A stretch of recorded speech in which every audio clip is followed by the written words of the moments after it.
મળતી માહિતી પ્રમાણે ઉધના વિસ્તારમાં આવેલી કલ્યાણ કુટી સોસાયટીમાં ઘરની બહાર બુલેટ બાઇક પાર્ક કરેલી હતી. રાત્રે 10 વાગ્યા આસપાસ બુલેટ બાઇકમાં અચાનક આગ ફાટી નીકળી હતી.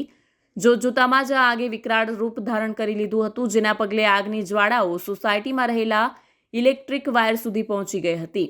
આ આગના પગલે સોસાયટીમાં ભાગદોડ મચી ગઈ હતી. બુલેટ બાઇકમાં આગને પગલે રહીશો દ્વારા આગ ઉપર કાબુ મેળવવાનો પ્રયાસ કરવામાં આવ્યો હતો. આજુબાજુ અને ઉપરથી આગ ઉપર પાણીનો મારો ચલાવવામાં આવ્યો હતો. જો કે આગ કાબૂમાં આવી ન હતી. સાથે જ ફાયર વિભાગને પણ જાણ કરી દેવામાં આવી હતી, જેથી ફાયર વિભાગનો કાફલો ઘટનાસ્થળે પહોંચીને આગ ઉપર ગણતરીની જ મિનિટોમાં કાબુ મેળવી લીધો હતો. હાલ તો આ આગ લાગવાનું કારણ સામે આવ્યું નથી. જો કે બુલેટ બાઇક બળીને ખાખ થઈ ગયું હતું. હું સબ ઓફિસર નોટમ કે ખલાસી બેસ્તાન ફાયર સ્ટેશન. કઈ જગ્યાએ આગ લાગી હતી, શું ઘટના છે? કલ્યાણ કુટી ઘર નંબર 388. પેટ્રોલ એક ગાડીમાંથી બીજી ગાડીમાં પેટ્રોલ ચેન્જ કરવાથી આગ હીટના કારણે આગ લાગેલી હતી.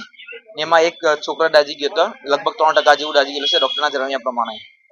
જાનહાનિ? ના, બીજું કોઈ જાનહાનિ નથી. હાલ કન્ડિશન નોર્મલ છે. બુલેટ તેમજ માણસ એકદમ નોર્મલ છે. નુકસાનમાં બુલેટ અને માણસ દાઝી ગયો.